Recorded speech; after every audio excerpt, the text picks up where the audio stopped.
Hello student, एक बार फिर से आपका स्वागत है आपके अपने जो स्मार्ट स्टडी क्लासेस में। हाँ, तो हमारी इंग्लिश पोएट्री क्लास चल रही थी और जिसमें आपकी पोएम चल रही थी 7 the song of the free, और जिसे कंपोज किया है स्वामी विवेकानंद ने। तो बहुत ही अच्छी पोएम है और स्वामी विवेकानंद ने बहुत ही अच्छी तरह से इसे रचा है। तो ये पोएम बहुत ही अच्छी है क्योंकि इसमें जो भी बातें बताई गई हैं वो ईश्वर से संबंध बताई गई हैं। किससे? ईश्वर से। हमने आपको पिछली वीडियो में बताया था, पूरी पोएम को हमने आपको बहुत ही अच्छी तरह समझाया था ताकि प्रत्येक स्टैंजा आपकी समझ में आ सके, और आपने वीडियो को देखा होगा और आपकी समझ में आ चुका होगा। ठीक है, तो आज की वीडियो में डिस्कस करेंगे इसमें अबाउट द पोएट और सेंट्रल आइडिया के बारे में। सेंट्रल आइडिया जो है वो 7 मार्क्स का आता है एग्ज़ाम में, इसलिए बहुत ही महत्वपूर्ण है। इसलिए आपको इसको बहुत ही अच्छी तरह से लर्न करना है ताकि एग्ज़ाम में आप इसको बहुत ही अच्छी तरह से लिख सकें। तो सबसे पहले आपको हम बताएंगे अबाउट द पोएट, क्योंकि पोएट के बारे में जानकारी होनी चाहिए। जब तक हमको पोएट के बारे में नहीं पता होगा हम कुछ भी नहीं कर सकते हैं, इसलिए पोएट के बारे में जानकारी होनी चाहिए। और ये हमारे इंडियन पोएट हैं। तो देखो, पोएम इंडियन पोएट ने लिखी है, इस वजह से एग्ज़ाम में इस पोएम में से कुछ न कुछ ज़रूर आता है, इसलिए आप इस पोएम को बहुत ही अच्छी तरह से लर्न करोगे। सेंट्रल आइडिया जो लिखवाएंगे उसको भी बहुत अच्छी तरह से याद करोगे, और जो इसमें एक्सप्लेनेशन आते हैं वो भी हम आपको कराएंगे। लेकिन आज की वीडियो में हम अबाउट द पोएट और सेंट्रल आइडिया को डिस्कस करेंगे, जिसको आप बहुत ही अच्छी तरह समझोगे।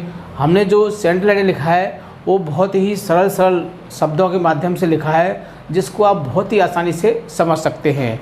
वीडियो को 2 या 3 बार देखोगे और आपको बहुत ही अच्छी तरह समझ में आ जाएगा। तो समय न वेस्ट करते हुए चलते हैं अपने टॉपिक की ओर। Class 12th English, poem 7 the song of the free, मतलब कि मुक्त का गीत। और जैसे पोएट किसने, कौन है आपके?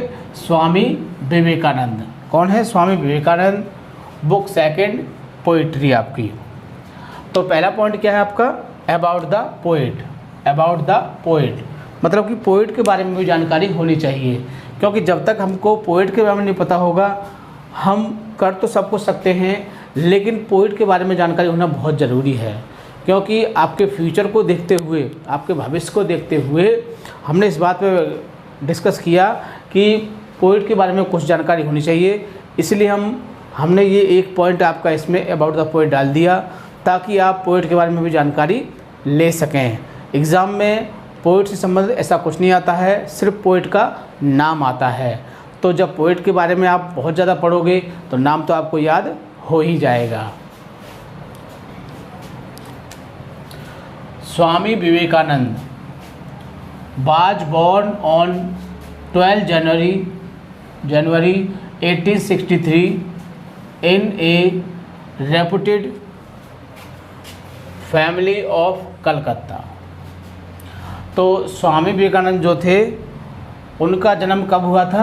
12 जनवरी 1863 को एक सामान्य परिवार, एक कलकत्ता के सामान्य परिवार में हुआ था। तो कह सकते हैं स्वामी विवेकानंद का जन्म कलकत्ता के एक सामान्य परिवार में 12 जनवरी 1863 को हुआ था। तो इस तरह से हम इसको जान सकते हैं।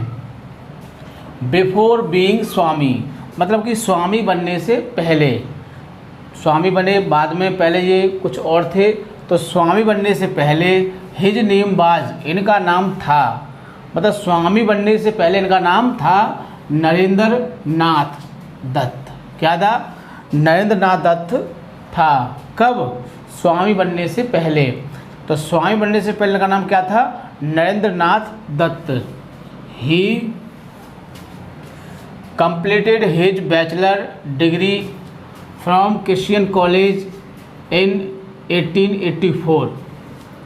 तो स्नातक की जो डिग्री थी, उन्होंने स्नातक की डिग्री सन 1884 में क्रिश्चियन कॉलेज से प्राप्त की थी। तो कह सकते हैं कि किसने? स्वामी जी ने स्नातक की डिग्री 1884 में क्रिश्चियन कॉलेज से प्राप्त की थी। बिसाइड्स फ्रॉम स्टडीज, बिसाइड्स में होता है अतिरिक्त, फ्रॉम स्टडी अध्ययन के अतिरिक्त यानी कि पढ़ाई के अतिरिक्त। ही परस्यूड मैनी अदर इंटरेस्ट, इनकी कुछ अन्य रुचियाँ भी थी, मतलब इनको कुछ और चीज़ें भी पसंद थी। लाइक बॉक्सिंग, स्विमिंग यानी कि बॉक्सिंग, मुक्केबाजी जिसको कहते हैं, स्विमिंग तैराकी, एंड म्यूजिक ईटीसी और संगीत। तो पढ़ाई के अतिरिक्त यानी कि अध्ययन के अतिरिक्त इनकी रुचि किसमें थी? बॉक्सिंग मुक्केबाजी में थी, तैराकी में और संगीत में भी थी। He became a religious teacher, यह एक धार्मिक गुरु बन गए थे। अंडर द रामकृष्ण परमहंस, कब बन गए थे? रामकृष्ण परमहंस के सानिध्य में आकर, रामकृष्ण परमहंस के सानिध्य में आकर यह एक धार्मिक गुरु बन गए थे। ही डाइड इन, तो इनकी मृत्यु हो गई थी 92 मतलब कि 1902 में, at the age of 40 years, 40 वर्ष की आयु में। तो इनकी मृत्यु सन 1902 में 40 वर्ष की आयु में या 40 वर्ष की अवस्था में ही हो गई थी। तो इनकी मृत्यु जो हो गई थी बहुत जल्दी हो गई थी। 40 वर्ष की अवस्था जो है बहुत ही कम अवस्था होती है, तो बहुत ही जल्दी हो गई थी। तो ये भी क्वेश्चन बन सकता है कि बहुत कम उम्र में किस पोइट की डेथ हुई थी। और भी बहुत सारी बातें हैं जो आपको याद रह सकती है, जैसे कि इनके बचपन का नाम क्या था, है ना, या स्वामी बनने से पहले क्या था, और क्रिश्चियन कॉलेज से इन्होंने कौन सी डिग्री प्राप्त की थी, किस सन में प्राप्त की थी, कौन कौन सी इनकी रुचियाँ थी। तो ऐसे बहुत सारे क्वेश्चन ऑब्जेक्टिव बन सकते हैं यदि आपको इनके बारे में ये जानकारी हो जाए तो अबाउट द पोइट समझ में आ गया होगा। 2 या 3 बार इसको वीडियो को आप देखोगे बहुत ही अच्छी तरह में आपको समझ में आ जाएगा। अब आता है अगला पॉइंट, बहुत ही महत्वपूर्ण पॉइंट है, the central idea of the poem, मतलब कि कविता के मुख्य बिंदु। ये आपके कोर्स में 7 मार्क्स का आता है। कितने का आता है? 7 मार्क्स का आता है। पहले 6 का आता था लेकिन अब 7 का हो गया है। आपको पता होगा कोविड-19 के कारण और पोएम भी कम हो गई है, तो बहुत ही प्लस पॉइंट है आपके लिए। इससे अच्छा मौका नहीं मिलेगा आपको परसेंटेज बनाने का। अगर आपको मेरिट बनानी है तो ये बहुत अच्छी साल है आपके लिए। इस साल आप थोड़ी सी मेहनत कर लीजिए, आपकी मेरिट बहुत अच्छी बन जाएगी, क्योंकि सिलेबस कम हो चुका है और मार्क्स बढ़ चुके हैं। तो सेंट्रल आइडिया को आपको बहुत अच्छे से याद करना है ताकि 7 मार्क्स पूरे के पूरे आप प्राप्त कर सकें। इन द पोएम मतलब कि कविता में, in the poem the song of the free, कौन सी poem? The song of the free मतलब कि मुक्त का गीत में। तो कविता मुक्त का गीत में स्वामी विवेकानंद सेज माने कहते हैं, दैट मीन्स कि द ह्यूमन लाइफ मतलब कि मानव का जीवन या मनुष्य का जीवन इज फुल ऑफ माने भरा हुआ है। द ह्यूमन लाइफ मानव जीवन या मनुष्य का जीवन इज फुल ऑफ भरा हुआ है डिफ़िकल्टीज़, किससे? कठिनाइयों से या परेशानियों से, एंड पेन्स और कष्टों से। तो कह सकते हैं कि मनुष्य का जीवन जो है वो कठिनाइयों और कष्टों से भरा हुआ है। बट लेकिन we should not leave the right path, we should not, लेकिन हमें नहीं छोड़ना चाहिए। लीव मीन्स क्या होता है? छोड़ना। द राइट पथ माने सही रास्ता, लेकिन हमको सही रास्ता नहीं छोड़ना चाहिए। वन माने एक, हु माने जो, वन का मतलब एक होता है, लेकिन यहाँ एक व्यक्ति के लिए लगाएंगे। एक व्यक्ति जो हैज़ फेथ इन गॉड, एक व्यक्ति जो फेथ इन गॉड भगवान में विश्वास रखता है। He should never afraid of sorrows, तो ही शुड नेवर, वह कभी भी भयभीत नहीं होता है। किससे? सॉरोज, परेशानियों से, दुखों से, डिफ़िकल्टीज, परेशानियों से, सॉरो माने दुखों से, and hardship of the life, जीवन की कठिनाइयों से। तो एक व्यक्ति जो भगवान में विश्वास रखता है, जिसका भगवान में विश्वास होता है, वह कभी भी भयभीत नहीं होता है। किससे? दुखों से, परेशानियों से और जीवन की कठिनाइयों से बिल्कुल भी दुखी नहीं होता है, बिल्कुल भी परेशान, भयभीत नहीं होता है।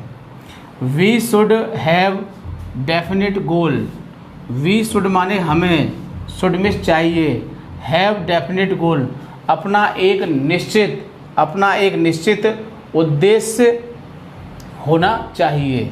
मतलब कि हमारा एक अपना निश्चित उद्देश्य होना चाहिए। एंड वी शुड मार्च, और हमें आगे बढ़ना चाहिए। मार्च फॉर्मिस क्या होता है? अपनी मंजिल की ओर आगे बढ़ना। टू अचीव आवर गोल, अपने उद्देश्य को प्राप्त करने के लिए हमें आगे बढ़ना चाहिए। द मेन पर्पज मतलब मुख्य उद्देश्य ऑफ ह्यूमन, मनुष्य का मुख्य उद्देश्य टू अचीव गॉड, क्या है? भगवान को प्राप्त करना। सबसे मुख्य उद्देश्य क्या है व्यक्ति का? ईश्वर को प्राप्त करना। आवर हार्ट मतलब कि हमारा हृदय, could be forsake to us, हमारा जो हृदय है वो हमें छोड़ सकता है, वो हमको क्या कर सकता है? वो हमको छोड़ सकता है।